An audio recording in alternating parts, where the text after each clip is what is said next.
if the Packers had lost that game at Ford Field yesterday, the Packers would have immediately locked into the 3rd seed and played host to the Vikings on Sunday. And no one would have watched Sunday Night Football. And yes, exactly. And you also would have said, Vikings have lost twice to the Packers, but this is not a bad matchup.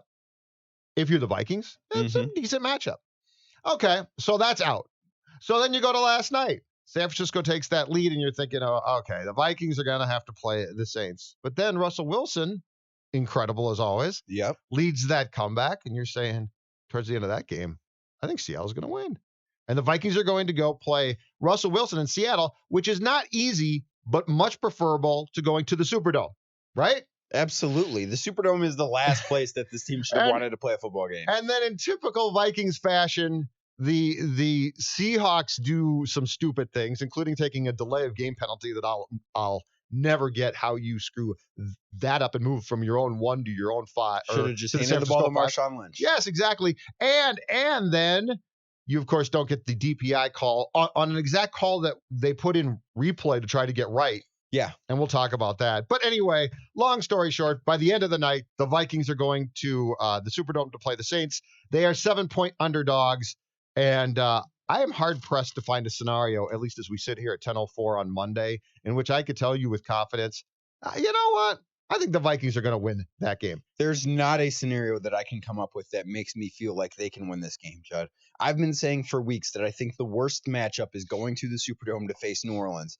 And that is exactly what the Vikings are tasked with doing. I don't see an avenue to a win. And you look like you escaped that twice. Yeah. The Green Bay game, you look like you were going to get very fortunate.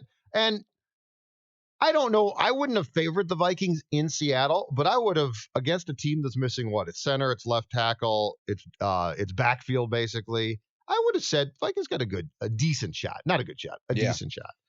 Real quickly here, Ian Rappaport of NFL Network reporting that the Browns, who they do have a head coach opening, that a name to watch there is Kevin Stefanski, the Vikings offensive coordinator, among others that he listed off. But Kevin Stefanski is the first name that he put. And your guy, Freddie Kitchens, was He's not fired my guy. Don't say yesterday. That. Stop saying that. But he interviewed now Stefanski. They talked to Stefanski last year. He finished runner-up to Frederick. Interesting. Vikings event line 651-646-8255. And let's start with a guy who is probably sitting in a lot nicer climate than we are right now. Hello, Ben in Florida. Yeah, guys. It's raining, by the way, here, so it's not really. We're getting 3 to 5 inches of snow right now, Ben.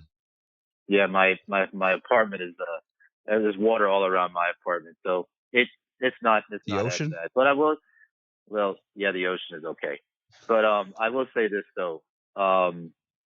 This is the first time in 6 years in Mike Zimmer's time in Minnesota that I can literally say he's coaching for his job right now. I just like you guys, they have no chance in New Orleans, like zero.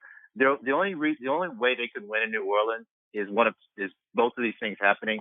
The defense goes back to the 2017 defense they were, and good Kirk comes out. Neither of those things are going to happen.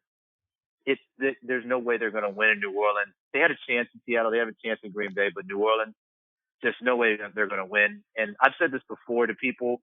Mike Zimmer should officially be judged by his playoff record, which is 1-2. Brad Childress has a 1-2 playoff record with the Vikings as a head coach. That's not good enough. Kirk Cousins hasn't won a playoff game. That's not good enough. Unfortunately, if I'm the Wills, that's what I'm judging Mike Zimmer on, playoffs now. I'm no longer judging him on a regular season appearances anymore. It's just playoffs from here on out.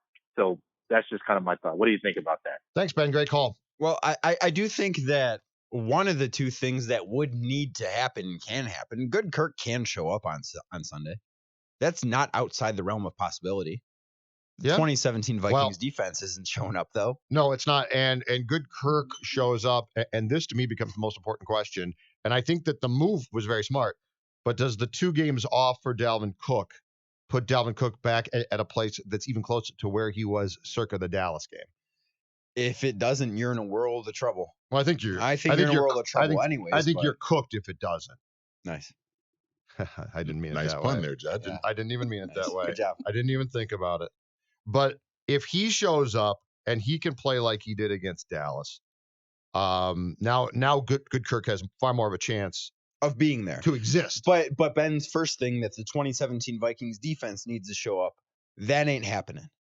They're not showing up, Jim. No, we know that. No, they're not. Now that leads me to this question too, or I guess observation and then question. The observation is if the Vikings are going to win against the Saints in the Superdome on Sunday, I think Zim is going to have to probably game plan up the best, he'd do his best job with the game plan that he's done since he took the job here in 2014. Because 2 or 3 years ago, if you had, let's say, this game, Michael Thomas, and you've got 2 or 3 years ago, Xavier Rhodes, right? Then you throw them both out there. Rhodes shadows Thomas the entire game. Yeah. And Michael Thomas still has success probably, but it's a pretty good slugfest, right? At that point. Both guys are going to win battles at some point. So that's not even game plan. That is, my guy is great. Your guy is great. It's backyard football. It's fun. Yeah. This is, and this comes back to if there are 5 questions to ask right now about that game on Sunday, this is probably my top question is, what's the scheme to stop Drew Brees and Thomas? Because it's not going to be Rhodes. It can't Say be your prayers. Well, yeah, but if this guy, I mean, Mike what scheme is there? If Mike is as good of defensive mind as we believe, and you've got a week now, and this game means if you lose, you're done. This is the type of test where my question becomes, can you do something? Is there something that you can do from a schematic standpoint? And I'm not saying to stop Michael Thomas. I'm saying to hold him to, let's say, 6 catches, and he doesn't just destroy you, or 5 catches, and he doesn't score 2 or 3 touchdowns. So if you can do that, that's great. It might just be, you might just have to look at your front four and say, get as much pressure on Drew Brees as humanly possible. Yeah, it might be. I don't even know if that's going to be enough. Yeah. 651-646-8255, 651-646-8255. The Ventline Coffee Club lines are filling up on this Monday morning. So let's go to Iowa. Tyler, how are you? Hey, how you doing? Great. How What's are up, you? Tyler? Oh, good. So there was some good things and bad things from yesterday. We had, our backups in, and so we just almost bad play calling. Like we're not going balls to the wall anymore. It seems like we used to. We're just kind of okay. Let's go. Let's do a running play here and maybe try off that game, Tyler, or what? Are you saying off the Bears game? Yeah. It was his basic scheme. It was nothing. I think that one's worth throwing out. They didn't care. I don't think it matters what happened yesterday. I don't think they game planned for it. No. Right. So I don't think it matters. I think the only thing that mattered about yesterday was basically your starters got a bye week. Yeah. Seriously. Yeah. Other than that, I don't care. All right, Tyler? All right. Thanks for the phone call. Let's go to Kyle. Hi, Kyle. Hey, boys. How you guys doing? Doing well. What's up, Kyle? So I watched a little bit of the game yesterday. I really didn't care to watch it. Don't blame you. Nor did I, Kyle. Yeah. Figured it was meaningless. But I tell you what, I think Mike Zimmer and Herman Edwards, I do have to give them, props on. They've done a really good job with that Adenable. I think he's a really good player. I think he'll fill in great for, Everson Griffin, and, if they don't end up keeping him. Then the other thing is, I was watching that Seattle game. It's like, I would love to play Seattle again. Yep. Really don't want to go to New Orleans. Nope. But yeah, they're going to have I think it's going to be a really hard game for the Vikings to win. I mean, they have to. I think you have to get up on Michael Thomas at the line of scrimmage, knock him off his route, then you have to give him backside help with Harrison Smith or, one of the safety. I think you almost have to double them, but then you're going to have, Kamara, then you got Murray, then you got Jared Cook. It's going to be a very difficult game for this Vikings defense. I mean, they've been better the past couple of weeks, but I don't know. I don't have a very good confidence in it. All right, thanks, guys. Thanks, Kyle. Appreciate the phone call. I think he was referring to George Edwards, the Vikings defensive Yeah, player. He said Herm. Yeah, but- and you know what? They've done a nice job. Weatherly's a nice backup. They've done a good job of developing guys. But Kyle's call is exactly, and I'm not trying to sit here and dump on the Vikings and say that they're not a good team. There's so many tentacles to the Saints team to me that, look, here's the thing in this conference right now. If you were to reseed correctly, so let's forget the records because, the Vikings and Packers played a lot of really bad football teams. They won a lot of games against bad teams. If you were to reseed right now to say, who deserves this, right? Like the first round bye, the second seed, the third seed, the Saints are your top seed. Yeah. It's not close. They've The been Green Bay Packers are your 2 seed, and San Francisco, gentlemen, this defense, and I don't know if it's injuries, a combination of things, this defense now is Swiss cheese. Yeah, not great. Right. So if you were to reseed this whole thing right now and say, who is the best team, not in the league, but this conference, it's the Saints. They're the best team. Mm-hmm. And I don't even know right now if it's close because Seattle might have been there or close to there without the injuries. San Francisco defense, same thing. Guys hurt. Well, Seattle's a one-man show right now. Yeah. But my point is that if you were to seed this thing correctly, the Saints are not playing on Saturday or Sunday. Yeah. They're off. All right. South Carolina. Dave, I've got a question for you, Dave, or a request. Yes, sir. Yeah. You're a positive guy. Talk me off the ledge about the Saints here, which you've been trying to do, I know, for a few weeks, but now that the game is official, talk me off the ledge about why you think the Vikings have a realistic chance to go into the Superdome on Sunday afternoon and win this game. Well, Judd, I'm going to answer that, and then I'm going to get to my second point. Sure. Because the Vikings are the Vikings. That's why they have a chance. I sat here yesterday, and answer your question, though, seriously. Yep. The Saints' defense is not very good. We can sit here and say that it's a foregone conclusion. Packers almost lost to Detroit. I was saying that for a few weeks. Anything can happen. We all know that. And my point is, I think we're I guess Zimmer knows, Zimmer knows our buddy over there in New Orleans, Peyton. So I think it's going to be a lot more of a battle than we think. I still think it's not going to end well. Mm-hmm. But let me tell you what I did yesterday. I try to be positive. I want to be realistic. I've been telling you for weeks that the season's coming down to these last 6 games, and here we are. And I was sitting here yesterday polling, as I told you I would after the holidays, polling for the Saints to be the matchup. And the reason why, and I'm going to go unpositive with you, is here's what I'm going to hope is going to happen. I either hope we're going to win or we get blown out. Unfortunately, this is the Vikings. We're Vikings fans. And you and I both know what's going to happen. It's going to be closer than we think. Something will happen. Mm-hmm. Yeah, exactly. There's the horn for you. They'll lose. Yep. Yeah, exactly. Thank you. You're welcome. Here's what I want to have happen. You read a great article the other day. I read there. Oh, thank you. ScoreNorth.com.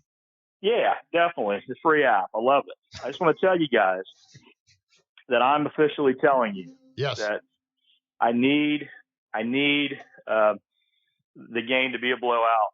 I'd like to win because at least we're going to know one of those 2 results. We'll know definitively, right, which way we're going now, rather than having to wait a year. So I love you guys. Wait, Dave. If they get blown out, are you saying that you would like to see a coaching change made? Judd, I think that it has to be right to get to the next level. I just think it has to be, and I think if you're the Wilfs and you're watching these other games and you're seeing what's going on with Green Bay and Detroit, right? And you watch the excellence of some of these other teams playing. Yep. I just think you have to say to yourself, again, I don't know you guys, I don't want to take too much time, but that's where I'm at, Jed. I think a lot of people are that are really true Vikings fans. And I think that I hated to sit here and I even thought to myself, How about if we won these 2 games and then Green Bay was going to lose to Detroit? And I thought, I can't think like that. And as soon as I started not thinking like that, guess what happened? Rodgers, bam, Rodgers, bam, Rodgers, bam. Just like last night, I thought about with Russ, right? Russ, bam, bam, bam, bam. I'm with you last night. Yeah, I did too. Yeah. Last night I did. Bam. Yeah, when you don't have the quarterback, when you don't have the confidence, and when you have a team that has the, I think, the gumption of a porcelain doll, I think that this is going to be bore out this week. But let's just hope they don't torture us some more and keep it close. And you're a Vikings fan, Dave. To make that clear, you're not a Vikings basher. You are a fan of this team, a big-time fan. Judd, I've been going to games since '76 all over the country. I was born in '71. Interesting. My father always told me, I've joked about this with you, I'll be dead before Super Bowl happens. Well, guess what? He's been gone since 2010. I'm now approaching 50, and I hate to be a bearer of bad news close to the holidays. I'm just trying to be realistic, and I want this team to be successful. And I think they need to take a step in a different direction, and I'm really hoping that that will happen. So the Cowboys, please come on. Please come on and make a trade. Let's pilfer them. We'll talk about that. The Zim trade to Dallas. Take Zimmer or guys, please realize that this guy right under your thumb may be your answer. I'm not saying he is. Let's just hang tight for a second and let's say, okay, you've had all the chances. You've had all the player moves. Let's get a different voice on defense. George Edwards wanting to go somewhere else. That to me is a warning sign. And I'm hearing some things even down here and reading stuff that I think there's some things going on there. And I think that continuity for the Wilfs is good. There's one way to have continuity.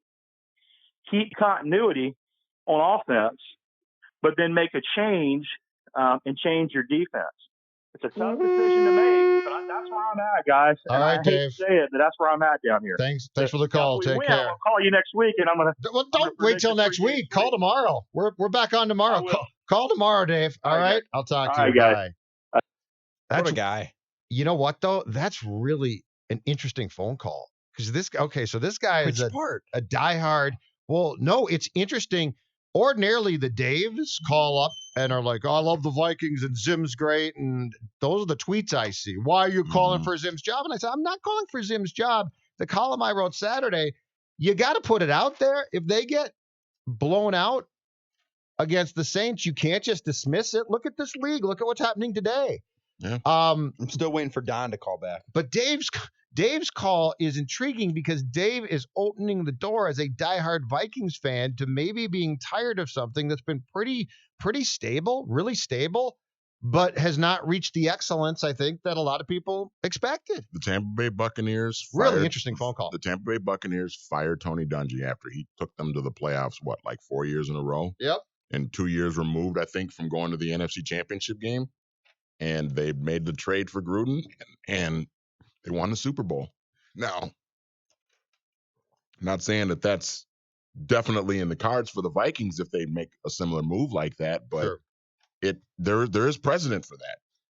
651-646-8255 Vikings Vent Line Coffee Club, alive and well and going strong now as the Vikings know they'll play the Saints in the first round of the playoffs on Sunday. Michael, how are you? Hi, I'm good, guys. Thanks for taking my call. You got it. What's on your mind today? You know, I was listening to you guys talk about, what it's going to take for the Vikings to win the football game in New Orleans. And obviously, I don't like our odds, but, I really think that the way that the Vikings beat the Saints is by forcing turnovers. If you look at the last couple of weeks, the defense has, done a good job against like the Chargers and the Packers in forcing turnovers. And I really think that if the Vikings are going to have a chance, that's going to be a large part of the formula. Thank you. Appreciate the phone call. It will be. My question is, can they get the Saints to be irresponsible enough with the football to do that? I don't think they're Drew going to get Drew Brees to do that. This is the problem. You're facing Drew Brees at home. So you don't have, the last, 3 times, I believe, that the Vikings have played the Saints. It's been here. Is that correct? The playoff game, there was the game here last year, and I thought there was one before that, but perhaps not. Mm-hmm. Anyway, the point being is the recent times that you've gotten Drew Brees here or played him, it's been here. Yeah. Noise advantage you this time. And this is where I worry about Kirk. This is where I worry about the environment. Can Kirk overcome the environment of that place? Because flat out, that is one of the easily 3 toughest places in this league to play. Might be the toughest. It might be. But, for instance, Lambeau Field, not nearly as tough. No. Seattle's really tough. Yeah. But it's not indoors. Let's continue to take phone calls, 651-646-8255. Before we take a break, let's sneak in Monty. Hi, Monty. Hey, what's going on, y'all? How y'all doing? Doing well. What up? Man, you know what? After watching that game, the San Francisco and the Seahawks, I don't have any more fingernails left. I was biting my nails so much the other night that I can't even scratch myself right now. And because I did not want to go to New Orleans. But now that we're here and we do got to face them, yep.